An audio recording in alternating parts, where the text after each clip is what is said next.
So this is sadness that's prolonged for a long period of time. So you're not able to shrug off that feeling of sadness, of despair, of unworthiness, or feeling that you're not good enough, or feeling that you're a failure. People in a state of depression can have a strong tendency towards suicide. So point number one that family needs to watch out for are mood changes.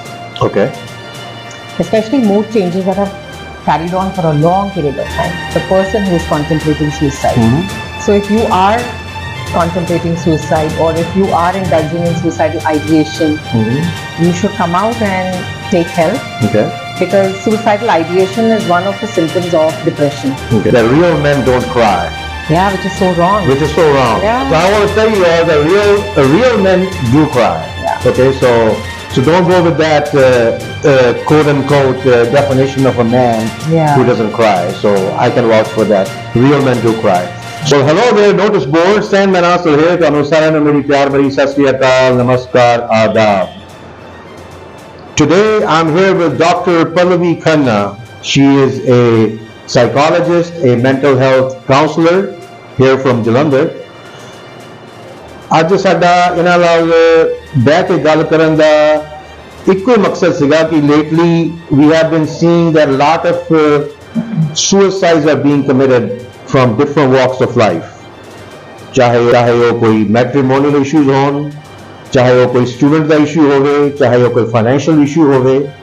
So there are a multitude of people from different parts of and walks of life who are taking this ultimate step of suicide and ending it all over some things we as laymen might say it was not that big of a deal.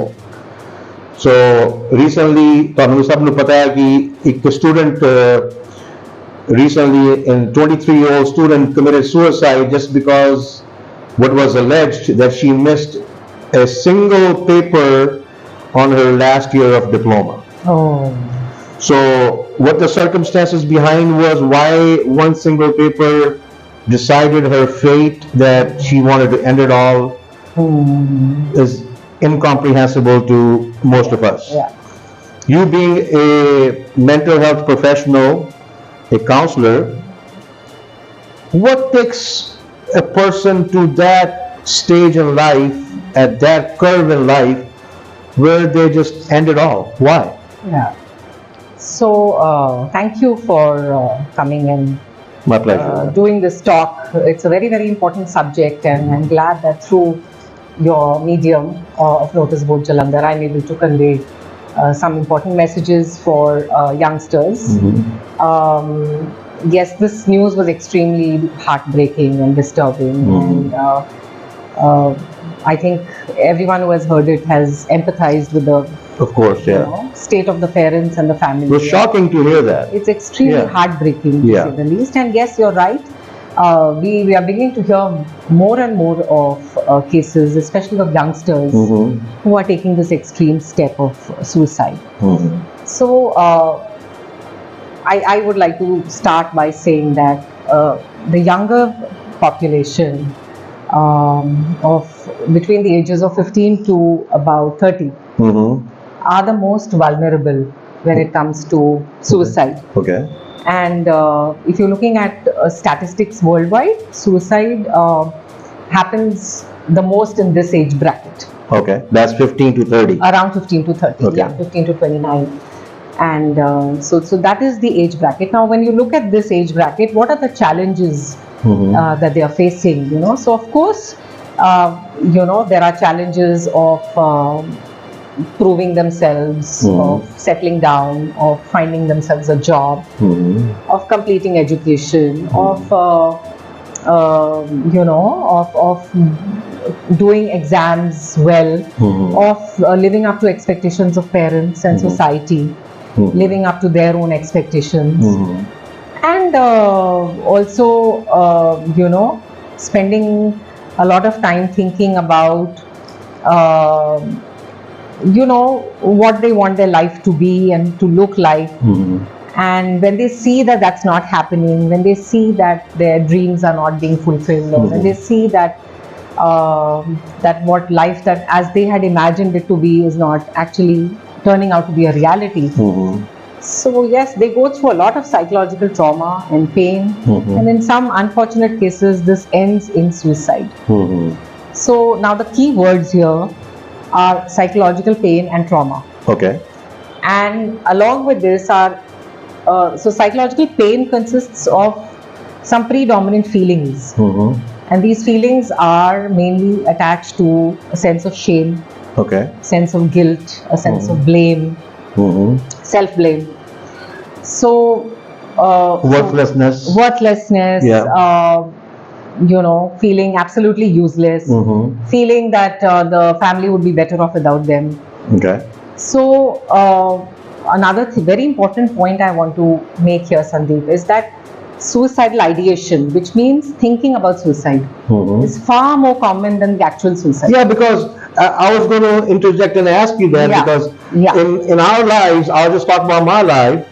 In my life, there were certain instances which happened to me. I was sad. I was probably broken to a certain extent that these ideas came through my mind, but they left as quickly as they came in. I think that was just a spur of the moment, a phase that, hey man, I got messed up on this, I did this wrong, my life. But somehow, talking about myself only, I cannot speak about somebody else, that we just shrug it off. Hey, you know what, just dust ourselves off, get up and try again. I think that that will be the normal course of action for a majority of the people. Absolutely. So during my professional meetings with young people, or people who are going through stress, anxiety and depression, when I ask them this question that, are you thinking about suicide? So they actually look relieved to hear that they can talk about it. That somebody is asking them the question which is exactly going through. They are scared to share with anybody because they think that it is something very wrong. They think it's extremely wrong of them to even think of suicide. And the fact that they are thinking of suicide is something that they hide because of the sense of shame that it brings with it. So I want to encourage youngsters to talk about it, and it's absolutely normal to think about suicide and ask for help. So instead of hiding it, instead of closing it in some dark corner of your mind, you should talk about it and say, hey, listen, this is what I'm feeling. And so when they hear that it's normal to feel like that, and when they hear that other people are also feeling like that, they are so relieved. So yes, I think when you address it, of course, thinking about suicide does not in all cases translate to suicide, right? It must be a very small percentage, and the more the time gap increases between the thought of suicide and, well, of course, if and the fact that you're delaying it, the fewer the chances that you will actually do it. As a lot of people have said, that bujdil log ਜਿਹੜੇ ਹੁੰਦੇ ਆ ਉਹ suicide ਕਰਦੇ ਨੇ. People who are coward commit suicide. I don't think a cowardly person can kill themselves. I think that takes a lot of courage to end their own life. So there is something known as a capacity for suicide. There you go. Which is there in a very small population of persons. So people can think of suicide. I mean, you just shared that you did. Very normal. Maybe 10 times in my life. A lot of people have confessed to having shared, this whole idea that they have felt at some point of time suicide. To end it all. Exactly, that it's better off, their family would be better off, they, can't take the pain any longer, you have to live every day. Like just today, one of where I go, so a client told me this, that, living is done every day, but death is, it's going to be one stroke and it's going to be all over with. It's final. But I don't want to die. That's why I've come to you for help. So what we need to understand is suicidal ideation is common. People who think about suicide don't necessarily want to commit suicide. Even the person who's committing suicide probably gave a lot of signals asking for help. And so the person who's committing suicide does not want to die. The problem is that we miss out the signals. So it's not as if this girl would have just suddenly decided that she would want to. She must have felt deep sense of shame. She must have felt deep sense of unworthiness. I guess it was building up. Yes, building something up. which was building up. Yeah. And so the signs basically are what we need to watch out for, because yes, there's a high correlation between depression and suicide. Okay. So people who are depressed are far likely than the general population to commit suicide. What causes depression? Just in a layman's term, Yeah. why does a person get depressed? So it's a mood disorder. Mood disorder, okay. And so we all have our moods, right? Okay. So we feel sad, we feel happy, we feel disappointed, we feel despair, we feel excitement, we feel hopeful. So this is sadness that's prolonged for a long period of time. So you're not able to shrug off that feeling of sadness, of despair, of unworthiness, of feeling that you're not good enough, of feeling that you're a failure. Okay. And it's accompanied by some physiological symptoms like loss of appetite, insomnia, which is loss of sleep, and slow speed of doing things. Yeah. Then you don't like what you used to do earlier and you enjoyed. Okay. Like watching, for example, a TV show that you enjoyed. But now suddenly you see that you don't want to turn on the TV, you don't want to talk to people, so you're withdrawn and you're alone. You want to stay alone and you want to just stay in the circle of negative thoughts that are flooding in your brain. So that is, so when you begin to feel like this, there's a strong people in a state of depression can have a strong tendency towards suicide. Okay. So point number one that family needs to watch out for are mood changes. Okay. Especially mood changes that have carried on for a long period of time. Of Which course, is we can all feel sad for a day or two. As you said, we shrug it off. Yeah, we shrug it off, yeah. Some people are not able to shrug it off. Yeah. If They it prolongs, goes on and on and on. Yes, right? But even if you lost someone in your family, so like grieving, for example. Yeah. That's normal emotion. Is a normal emotion, but if it carries on for like 3 months, 6 months, 8 months, fine. Like yesterday I met someone who says that she lost her grandfather 7 years ago and she's still emotional, she can still cry, she still thinks of him and feels very sad. So these are the people who need help, So like looking at the different side of the coin, we posted about this suicide a day or two ago. Yeah. A lot of people in the comment section were talking about the unrealistic expectations of parents from the wars. Yeah. They want to live, from what I gathered, vicariously through their own children. Yeah. Maybe they were a failure in their life. They want their awards to be a success. Say if a father wanted to be a pilot, but he couldn't, he wants his son to be a pilot. Yeah. So he demands that his son becomes a pilot, even though the son might be a great musician. He could be the next A.R. Rahman, getting an Oscar for his music. But he is forced into something which his father might wanted to do in his life, couldn't do. Now he wants his son to do it. His son is not able to do it, or has the aptitude to do it. He's not talented enough, smart enough, intelligent enough, has IQ high enough to be a pilot, but he could be a great musician. He could be a great actor. He could be a great engineer, or he could be a great dentist. But I think the unrealistic expectations on such a young age, there was a lot of in the comment section that is thrown upon them. And you know what?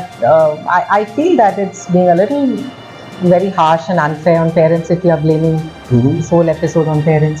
I see a lot of children who themselves create an unrealistic and a type of a sense of an identity probably which is hard for them to achieve, and so yes, of course I know that the home environment and parenting and how you feel at home and what kind of emotional cues you receive, and obviously every child wants to see a smile on the parent's face, and they see it when they're getting good marks. And they see the mother's or the father's face go, disappointed when they see a bad report card. So very early in life, I think children begin to associate parental approval with performance, and they try. But of course, but yeah, there is a certain section of parental population that vicariously wants to fulfill desires, expectations, ambitions through their children. Maybe we are all doing it subconsciously. Yes. But also children are also maybe they come under peer pressure and they're looking at what other people are doing. There's a lot of comparison. Peer pressure alone is that pressure alone is enough. So because of social media, I think there's a lot of comparison. Yes. There's a lot of complexities in how you feel about yourself, in about how worthy you find yourself. Yes. So it's a little, I think it's just not parental expectations, though parental expectations could be one part of the entire complex issue of why the youngsters are facing challenges to their mental health. But so it's also about making realistic expectations for your own self, also accepting failure, accepting that you should have a plan B or a plan C if the plan A doesn't work. Exactly. It's not end of the world. Exactly. So resilience. Yes. Building resilience, building strength, building accepting failure, listening to no. So I think also what I think, in fact, harsh parenting, in fact, is not the problem today, Sandeep. I feel it's the soft parenting. It's where children have got everything. Yes. And they're getting too much. And in fact, parents have not said no to them. So when they step out into the real world and they hear no, yes, probably that is harder for them to accept. Yeah.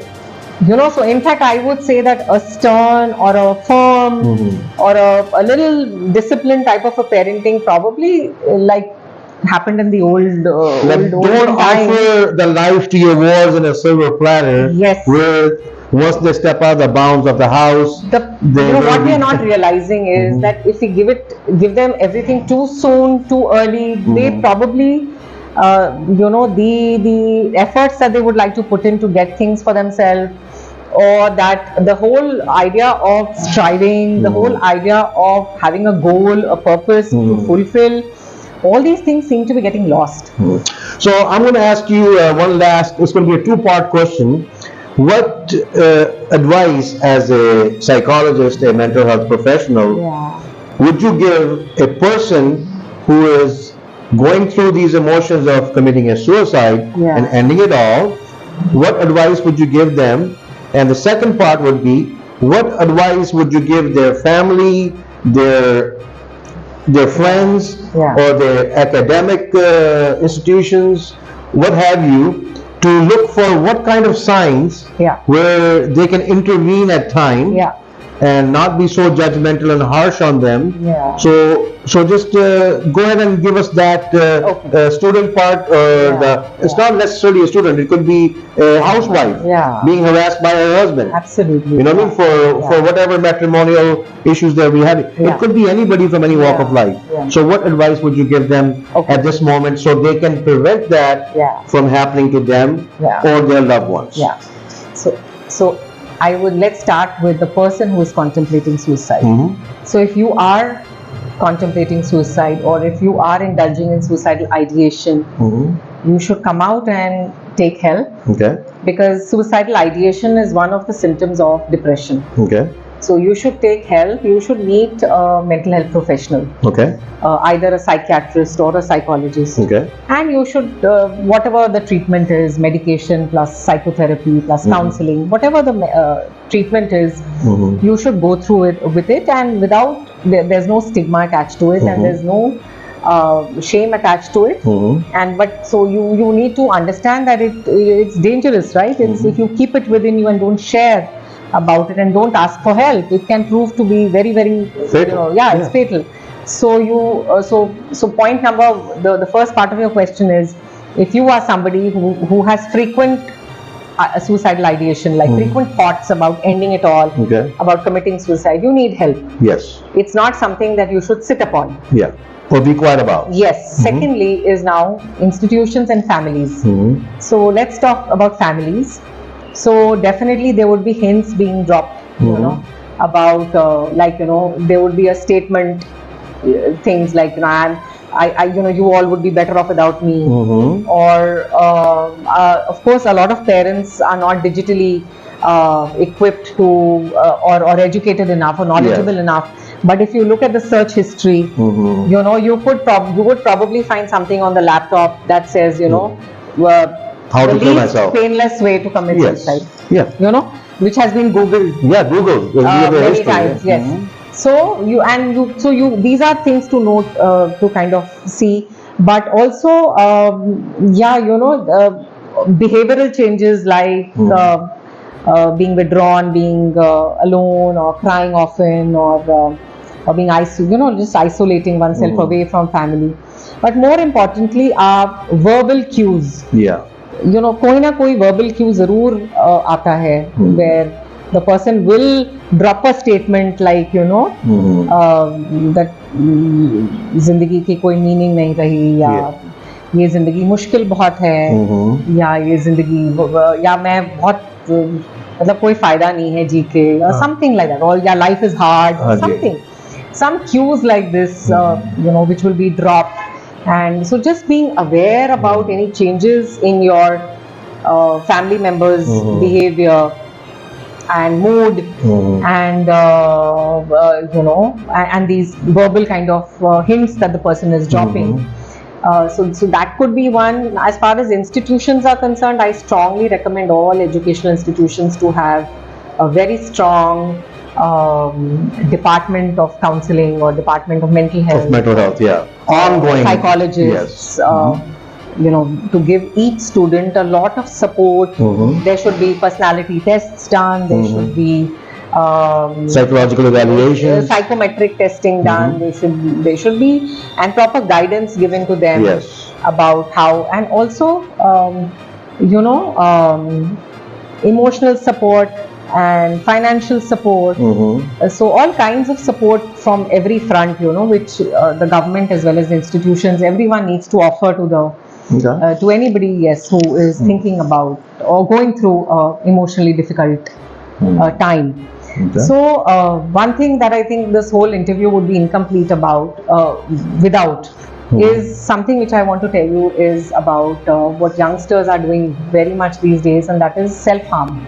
Self-harm, okay. So it's called non-suicidal self-harm. Like cutting themselves? Yeah, cutting themselves. So you're thinking about suicide, you're thinking about dying, you've still not built up the capacity to commit suicide. Okay. So you cut yourself, or so you harm yourself. You're mutilating yourself. Yeah, okay. Yeah, I've seen that. I've seen that a lot in youngsters now. Yeah. So if you are thinking about that, and when I talk to them, they say, "Man, it takes away our thoughts for at least a brief period of time." So I guess the physical pain of it, the physical pain distracts you from the psychological pain. Yeah, that's the whole idea. It makes sense, but it's bad. But yes, it's very bad. So rather than doing that, take help. Yes. So what the message is that take help.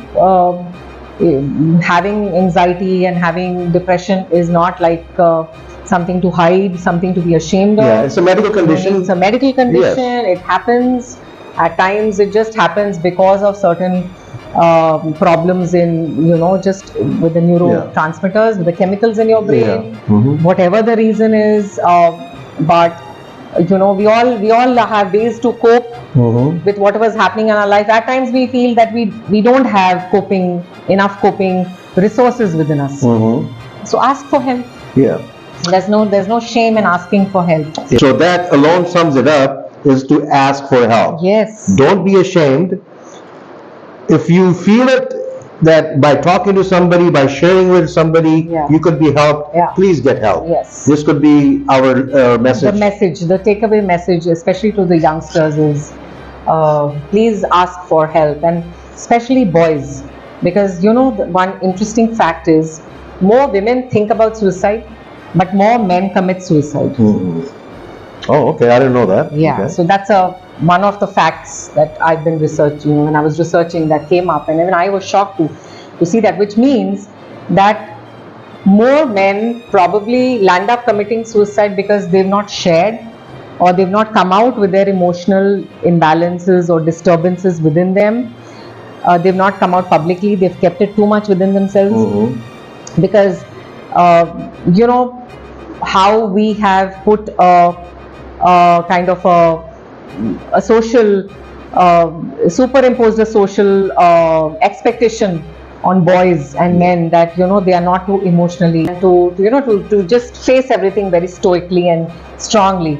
So because men are not and boys are not encouraged to vent out their emotions, so probably this. Like there's a saying which I heard a lot in the US especially, that real men don't cry. Yeah, which is so wrong. Which is so wrong. Yeah. So I want to tell you all that real men do cry. Yeah. Okay, so don't go with that quote unquote definition of a man who doesn't cry. So I can vouch for that. Real men do cry. So I really thank you so much, Dr. Pallavi Khanna ji, for giving us so much of your time for this important subject. And I just want to let whoever out there is thinking about ending it all, committing a suicide, please don't do it. You know what I mean? There's help out there. There's mental health professionals out there. Just talk about it. You know what I mean? Keeping it inside and taking the ultimate step, which that step is irreversible. It's done. You're going to leave behind your parents, your family, your friends. They're going to be all lonely and crying without you. So please take care of yourself and get help wherever, from whoever you can. Yeah. Thank you.